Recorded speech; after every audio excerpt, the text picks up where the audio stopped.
धन्यवाद साथियों। पिछले 10 सालों से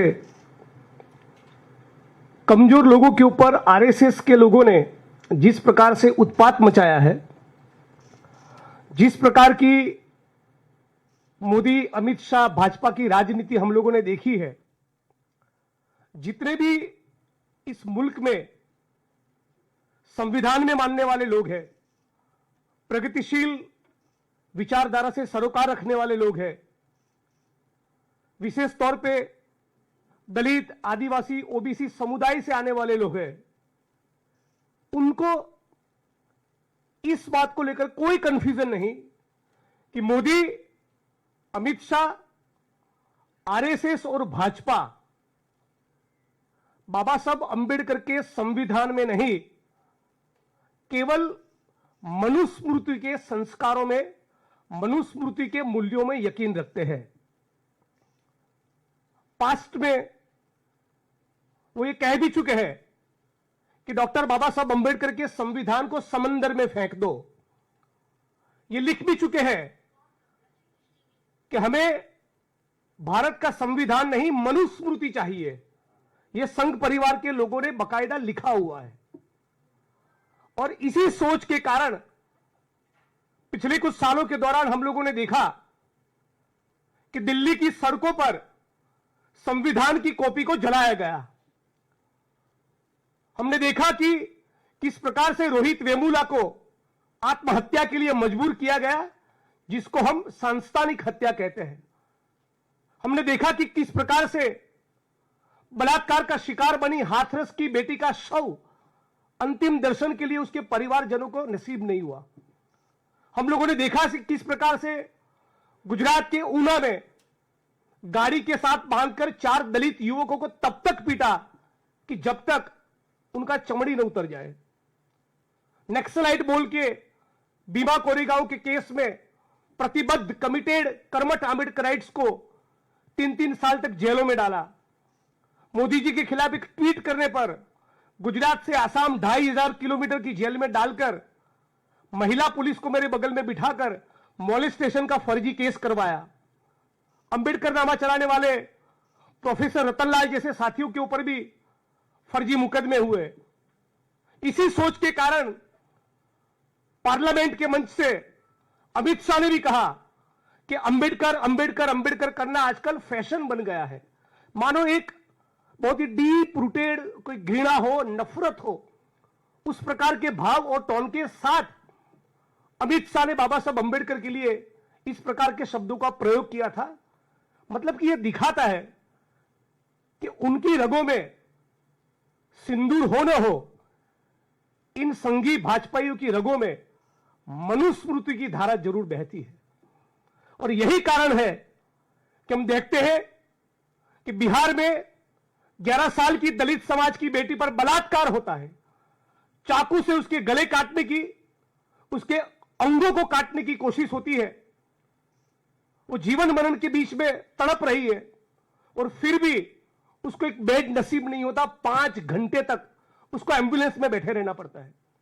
उसी प्रकार गुजरात के अमरेली जिले में 10 दिन पहले की घटना है। 19 साल के दलित समाज के नीलेश राठौड़ को दौड़ा दौड़ा कर सड़क पे भर चौराहे जातिवादी लोग हाथ में कुल्हाड़ी, डंडे, पाइप, स्टिक्स लेकर दिन दहाड़े उसकी हत्या कर देते हैं। इसी गुजरात के पाटन जिले में उसी हफ्ते में 60-65 साल के दलित समाज के इस बुजुर्ग को इस प्रकार से जिंदा जला दिया जाता है। ये उसकी तस्वीर है। और इन तमाम घटनाओं को लेकर आज आपके बीच में दिल्ली इसलिए आया हूं कि 7-8 साल पहले जब ऊना की घटना हुई, तब मोदी जी ने कहा था कि मारना है तो मुझे मारो। बड़े नाटकीय अंदाज में कहा था कि मारना है तो मुझे मारो, मेरे दलित भाइयों को मत मारो। आज 8 साल हो गए, भारत के एक एक कोने में, चाहे वो बिहार हो, राजस्थान हो, यूपी हो, मध्य प्रदेश हो या गुजरात हो, जहां से वो आते हैं, एक एक कोने पे दलित बहनों के ऊपर, माताओं के ऊपर बलात्कार चालू है, हत्याएं चालू है, उत्पीड़न चालू है, नाली में उतरकर सफाई कर्मियों का गटर में मरना चालू है, छुआछूत जिंदा है, मैनुअल स्केवेंजिंग जिंदा है। तो मोदी जी से सवाल पूछना चाहते कि आपने तो कहा था कि मारना है तो मुझे मारो, मेरे दलित भाइयों पर मत मारो। तो बिहार में, राजस्थान में, यूपी में, पूरे मुल्क में, गुजरात में ये एट्रोसिटीज की जाति के नाम पर, आदिवासियों पर, दलितों के ऊपर जो हिंसा हो रही है, डीएनटीज और मुसलमान पर जो हिंसा हो रही है, वो हिंसा रुकने का नाम क्यों नहीं ले रही। मैं देखा है, लंबे अरसे से सार्वजनिक जीवन में हूं। मोदी जी जब गुजरात के सीएम थे तब, उनके बाद आनंदीबेन पटेल गुजरात की सीएम बनी, विजय रूपाणी साहब गुजरात के सीएम बने, अभी भूपेंद्र पटेल गुजरात के सीएम है। एक भी गुजरात के मुख्यमंत्री को, गुजरात के गृह मंत्री को किसी भी उत्पीड़न के मामले में, जिनके घर किसी बेटी के ऊपर बलात्कार हुआ है, जिनके परिवार के किसी सदस्य का जाति के कारण जातिवादी हिंसा में मर्डर कर गया, हत्या हो गई, ऐसे एक भी परिवार का विजिट पिछले 25 सालों में ऊना को छोड़कर गुजरात के एक भी होम मिनिस्टर ने, एक भी मुख्यमंत्री ने पिछले 25 साल में कभी नहीं किया। यहां तक कि वो संवेदना का ट्वीट करने को तैयार नहीं, न पीड़ित के आंसू पोंछने को तैयार है, न उनको वो आश्वस्त करना चाहते, गारंटी देना चाहते कि आपको न्याय मिलेगा। हद तो यह है कि इन सालों के दौरान, जब मैं जर्नलिज्म में था 2004-5, तब से लेकर अब तक 20 साल में किसी भी गुजरात के डीजी को, होम सेक्रेटरी को, सोशल जस्टिस वेलफेयर डिपार्टमेंट के सेक्रेटरी को, सोशल जस्टिस वेलफेयर डिपार्टमेंट के मंत्री को, चीफ सेक्रेटरी को, सीएम को, किसी भी नेता को, बड़े अफसरों को अत्याचार, एट्रोसिटीज का शिकार आदिवासी और दलितों के आंसू पोंछते हुए मैंने तो 20 साल में नहीं देखा। मतलब कि एक प्रकार से गुजरात में विशेष तौर पे भाजपा सरकार का ऐसा रवैया है कि you die we don't care, आप मरते रहो, आपके ऊपर बलात्कार होते रहे, आपके घर तोड़े जाए, आपकी जमीनों को एंक्रोच किया जाए, आप नाली में सड़कर मरते रहो, आपके खून होते रहे, आपको जिंदा जलाया जाए, हमारे पेट का पानी नहीं हिलता। इस प्रकार का गुजरात की भाजपा सरकार का एटीट्यूड है। रेट ऑफ कन्विक्शन, राष्ट्रीय स्तर के आंकड़े देखे, एट्रोसिटीज के मामले में रेट ऑफ कन्विक्शन 30 से 35% है। लेकिन गुजरात, जिसको मॉडल स्टेट बनाया, मॉडल स्टेट बताया गया, उस मॉडल स्टेट में रेट ऑफ कन्विक्शन एट्रोसिटीज के मामले में केवल 3 से 5% है। यानी दलितों के ऊपर बलात्कार करने वाले, सेक्सुअली अब्यूज करने वाले दलित बहनों को, आदिवासी बहनों को, दलितों के साथ हिंसा करने वाले, मर्डर करने वाले 100 में से 95% लोग छूट जाते हैं, जेल की सलाखों के पीछे नहीं जाते, उनका बाल भी बांका नहीं होता। इतना लो रेट ऑफ कन्विक्शन होने के बावजूद गुजरात में जो एट्रोसिटीज एक्ट में लिखा है उसके मुताबिक ज्यादातर स्पेशली डेजिग्नेटेड कोर्ट ही नहीं है। ऊना से लेकर अब तक लगातार इस मुद्दे को उठा रहे, बार बार चिल्ला रहे, हाउस के फ्लोर पे बोलते हैं, न्यूज चैनल्स की डिबेट्स में बोलते हैं, सड़क पे, रैलियों में, धरनों में, आंदोलनों में ज्ञापन देने जाते हैं, हर मंच पर इस बात को उठाया है। फिर भी गुजरात की भाजपा सरकार मानो तय कर कर बैठी है कि दलितों को न्याय नहीं ही देना। और इसी कारण आज इन मुद्दों को उठाने के लिए आज मैं दिल्ली आपके बीच में आया हूं। मैं चाहता हूं कि माननीय प्रधानमंत्री इंटरवीन करे, वो गुजरात की सरकार को सवाल पूछे। हद तो यह है कि दलितों को प्रोटेक्ट करना, उनको आश्वस्त करना कि आपको न्याय मिलेगा, उसके बजाय कुछ साल पहले गुजरात के सुरेंद्रनगर जिले के थानगढ़ तहसील में 24, 21 और 19 साल के दलित लड़कों को जो एट्रोसिटी की कंप्लेंट दर्ज करवाने जा रहे, मानो कि वो टेररिस्ट हो, उस प्रकार से उनकी छाती पर AK-47 राइफल से गोलियां दागी 19 साल के दलित लड़के के ऊपर। केवल उसका उतना ही कसूर था कि वो उस टीम का, उस टोले का, उस रैली का वो हिस्सा था जो मुकदमा दर्ज करने के लिए पुलिस थाने जा रहे थे। 19 साल के लड़के को, 21 साल के लड़के को, 24 साल के लड़के को। एट्रोसिटीज एक्ट का पर्पस क्या है? It is prevention of atrocities on schedule caste, schedule tribe act. यानी कि घटना बनने के बाद हरकत में नहीं आना।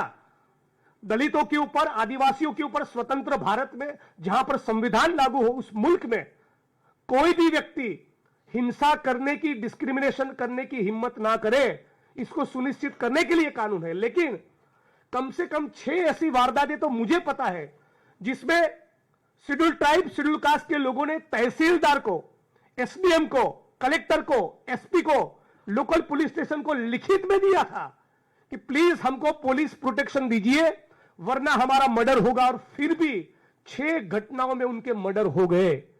राजकोट जिले के कोटड़ा सांगानी तहसील के माणिकवाड़ा गांव में सुंदरवा भाई नाम के एक आरटीए एक्टिविस्ट ने वीडियो बनाकर कहा, वो वीडियो स्टेट आईबी के लोगों को, सेंट्रल आईबी के लोगों को, लोकल क्राइम ब्रांच के लोगों को, tehsildar, SDM, collector, deputy SP, local police station, Dalit Bahujan groups में सब जगह पे मरने से पहले उन्होंने खुद वायरल किया, बताया कि इन लोगों से मेरी जान को खतरा है।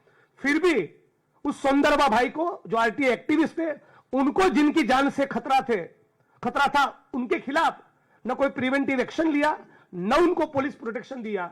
नतीजा उनका मर्डर हो गया। 1 साल तक उनका बेटा कहता रहा कि जिस प्रकार से मेरे पिता की हत्या कर दी गई, प्लीज मुझे पुलिस प्रोटेक्शन दीजिए। उसको पुलिस प्रोटेक्शन मिला। मैं लगातार उसके संपर्क में था, कलेक्टर, एसपी से बात करता रहता था। एक पॉइंट के बाद उसका बेटा भी ये कहने लगा कि जिग्नेश भाई, मुझे लगता है मेरा भी खून हो जाएगा। 2 महीने के अंदर उसके बेटे का भी खून हो गया।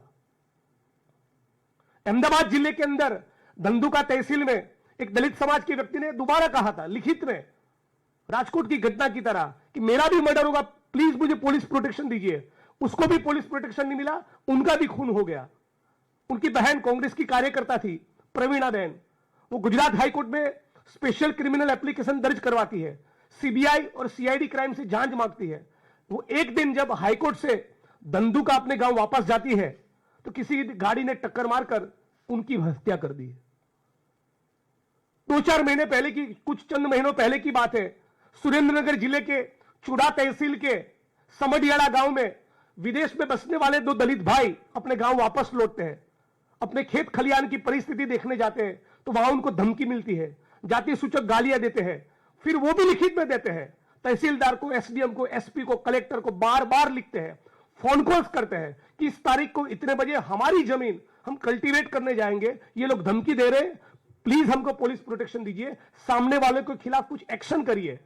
न सामने वालों के खिलाफ कोई एक्शन लिया, न इनको पुलिस प्रोटेक्शन दिया। दोनों दलित समाज के दोनों भाइयों का उसी जमीन पर मर्डर हो गया।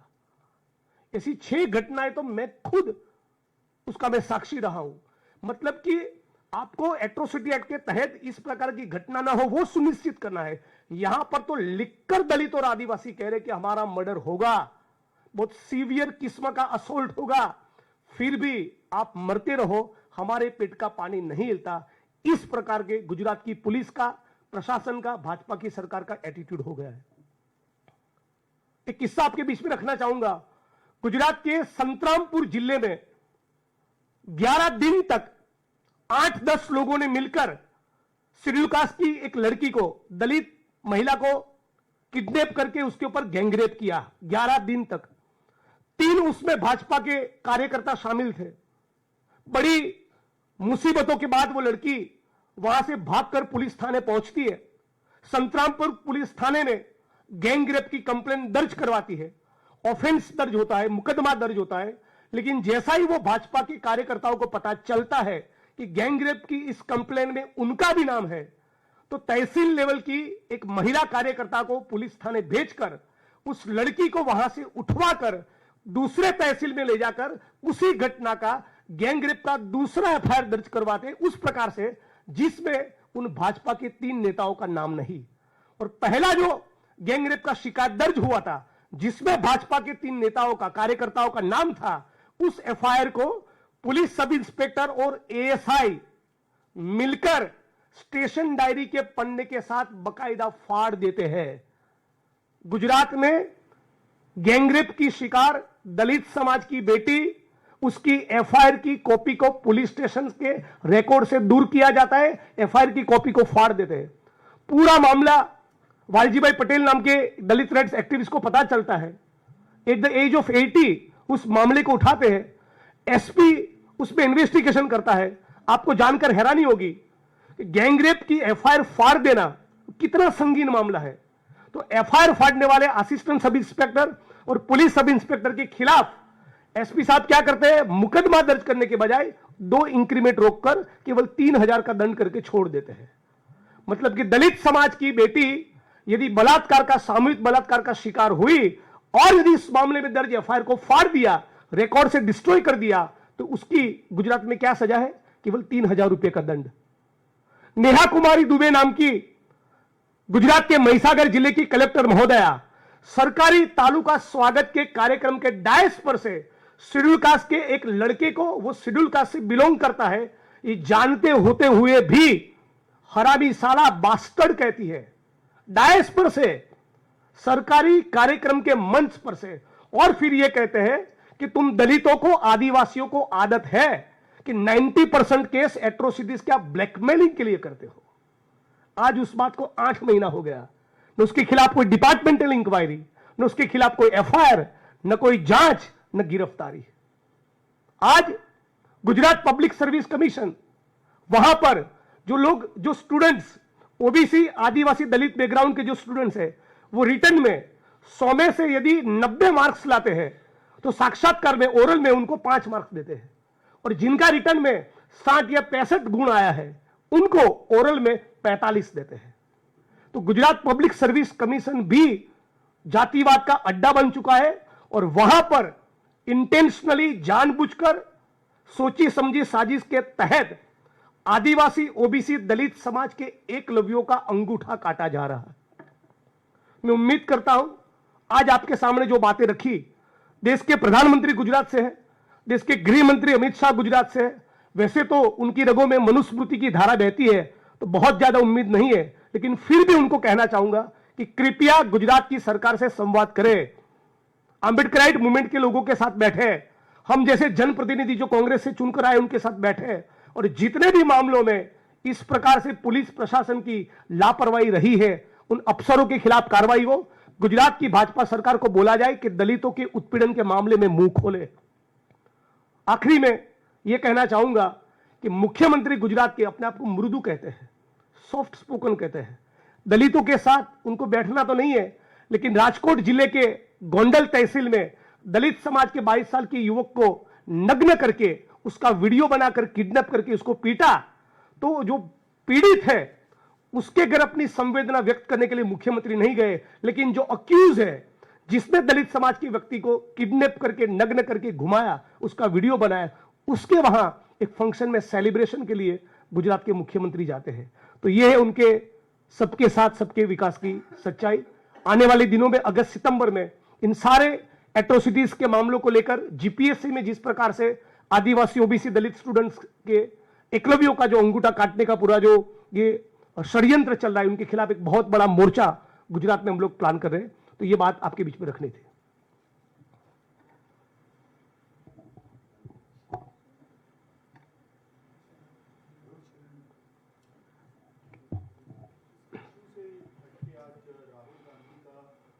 इस इश्यू पर ही मैं अपने आप को रखूंगा। और एक इश्यू आपने अच्छा याद करवाया, राहुल जी और सुप्रिया जी, हमारी प्रवक्ता, पिछले हफ्तों में उन्होंने जो ट्वीट्स किए, उसी कंटेंट को अपने फेसबुक के पेज पर डालने पर, उसी कंटेंट को कांग्रेस के गुजरात प्रदेश कांग्रेस समिति के राजेश सोनी नाम के एक साथी को साबरमती सेंट्रल जेल भेज दिया है। तो जो लोग अमेरिका के सामने घुटने टेकते हैं, वो कांग्रेस के कार्यकर्ताओं के खिलाफ बहुत ताकत दिखाने की कोशिश करते हैं। ये मेरे साथ भी हुआ था। एक ट्वीट किया मैंने मोदी जी को लेकर, और जैसा कि आप जानते हैं 2500 किलोमीटर दूर आसाम की जेल पे भेज दिया।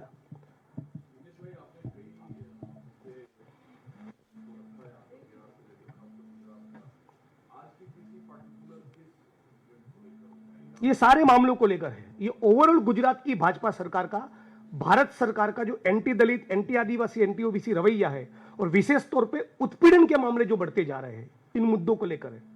कभी तो मोदी जी को स्टैंड लेना चाहिए, कभी तो प्रधानमंत्री को इंटरवीन करना चाहिए, कभी तो गुजरात के मुख्यमंत्री बोले, कभी तो गुजरात के गृह मंत्री बोले। क्यों छुआछूत खत्म नहीं हो रही है?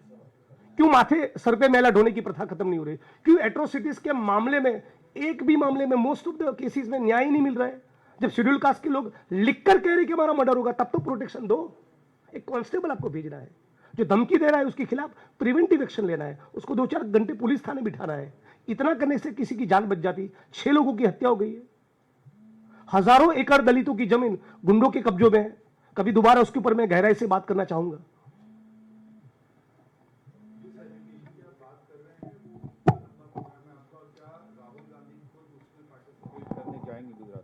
वो तो बात करेंगे पार्टी के लेवल पे, लेकिन हम लोग इस मुद्दे पर लगातार, आप जानते हैं कि मैं लिखता रहता हूं, लड़ता रहता हूं, बोलता रहता हूं।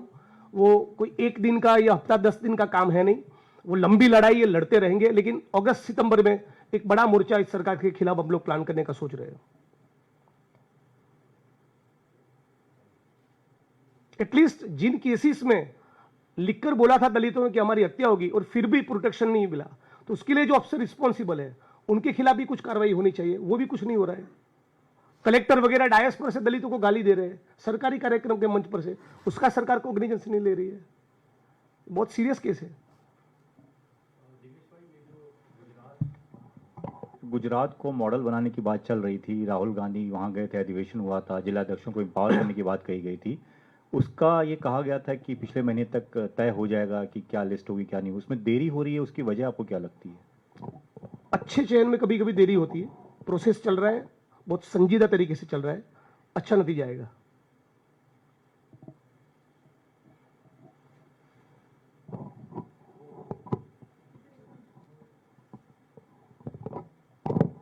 सर, तेलंगाना के कांग्रेस चीफ ने माओस के बारे में बात करी और कहा है कि उनसे पीस टॉक्स रखने चाहिए, to which the BJP has strongly reacted.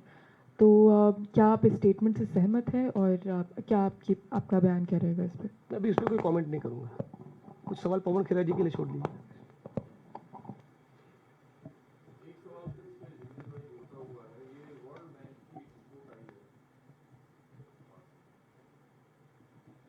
एक रिपोर्ट आई है वर्ल्ड बैंक की, उसमें ये कहा गया है कि पिछले 11 साल में जो गरीब लोग थे वो ज़्यादा समृद्ध हुए हैं और जो प्रतिशत तकरीबन 22-23% था वो घट के महज 5% रह गया। आपको लगता है कि भारत में गरीब? मैं इस रिपोर्ट से कन्विंस नहीं हूँ।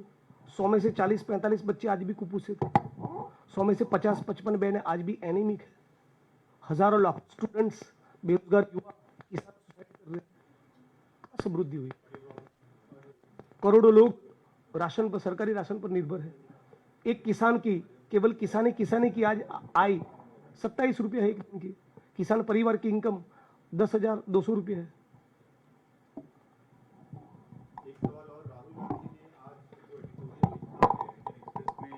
चुनावों को रिग करने का दावा करते हुए और फिर ट्वीट भी किया। उन्होंने कहा कि महाराष्ट्र में चुनावों को रिग किया गया और बिहार अगला टारगेट हो सकता है। तो क्या आपको लग रहा है कि बिहार चुनाव में पहला चुनाव 19,000 वोट से जीता, उसी दिन मैंने मीडिया इंटरेक्शंस में कहा था कि फासिस्टों का ये इतिहास रहा है, ये चरित्र रहा है, सारी लोकतांत्रिक प्रक्रियाओं के साथ छेड़छाड़ करे।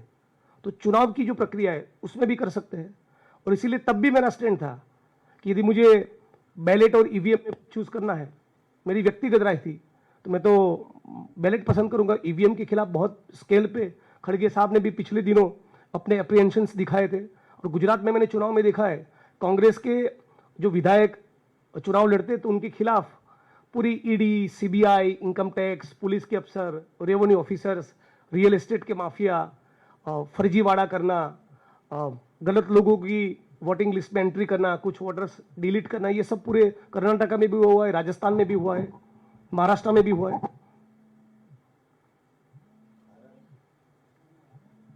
जिग्नेश जी, आप लोग लगातार चुनाव आयोग पे सवाल खड़े करते हैं। आप लोग कहते हैं कि कहीं ना कहीं मैनिपुलेशन होता है ईवीएम को लेकर। आप लोगों ने महाराष्ट्र को लेकर भी ये कहा, इससे पहले भी आप लोग कई बार कह चुके हैं।